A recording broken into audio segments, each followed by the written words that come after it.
What excited you about taking on Doctor Strange in the Multiverse of Madness?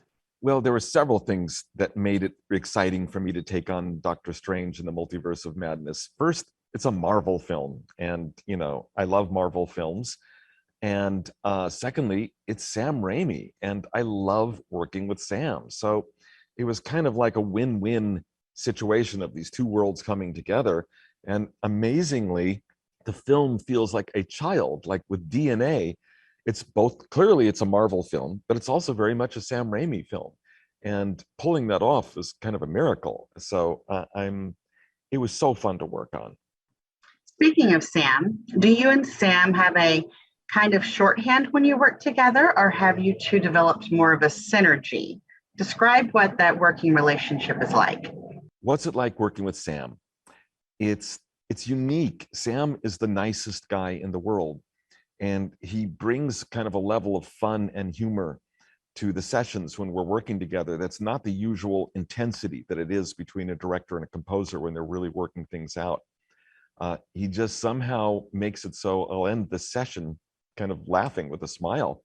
But his instructions to me have been the same with Doctor Strange all the way back from the first movie I did with him, which was in Darkman, which was show me the heart, bring me the heart. It's always what he tells me, and that's what he's most wanting to hear out of the music. And of course, I love doing that. So it's always kind of a special event when I'm working with Sam. What was your vision for the score, and what did you want the music to convey? There was many interesting musical challenges in Doctor Strange.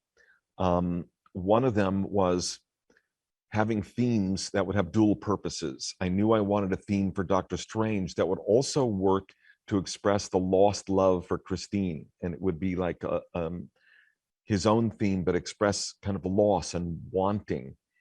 And for Wanda, even more so, it was quite unique having a villain in a superhero movie that doesn't want to control the world, doesn't want to destroy the earth. We're not talking about Thanos here. We're talking about Wanda. And I needed to find a theme for her that could be menacing and could be dark, but could also play like a fairy tale and like a child's lullaby, actually, and that would have longing and loss, because here's a superhero whose motivation is finding her children that she never even really had. It's so beautiful, and it's such a oddly kind of a fairy tale type of a thing. And it made a very unique challenge for me. I've never encountered such a sympathetic antagonist. So you touched on this a bit, and for Doctor Strange, tell us how you went about constructing the themes for the characters and how you approach the multiple versions of those characters.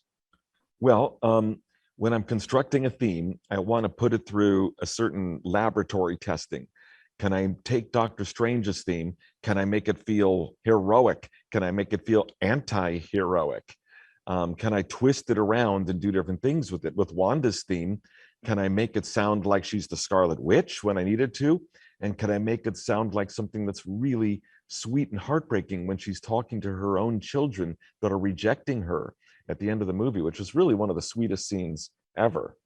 And I needed them to kind of do multi-purpose things. And I approached it like that, knowing that they needed to do that, and made sure that they were capable of doing that before committing into the film. As you speak about WandaVision, you're no stranger to scoring Marvel movies. Is there a signature style of the music for the MCU? And if so, what would it be? I find more and more now that the Marvel world is really expanding its horizons of music and, styles. So 5 years ago, I might have said, oh yeah, it should be heroic, it should be this, it should be this. And now I don't even know if that's true anymore. I think in recent films, in Black Panther, in different films, that they're stretching out more and more, and they're expanding the limits of what would be Marvel music. So really kudos to Marvel for pushing their boundaries always outward. How does music enhance a supernatural adventure film like this? Well, in any supernatural adventure film, the music is going to take you to that world and gives you the tone of where it is you're going. So like in the Multiverse of Madness, we're going to have the resurrection of dead Doctor Strange. That's going to take you to like old style horror film right off the bat. And it's like, what a fun world to go to. But, you know, it's going to supply the tone of the movie that we're watching. And that's the most important thing. What was the most challenging aspect of creating the music for this film and why? The most challenging aspect of a movie like Doctor Strange and the Multiverse of Madness is that it's a huge jigsaw puzzle. You've got so many pieces, and the music has to fit with all these pieces and fit together, fit together, fit together.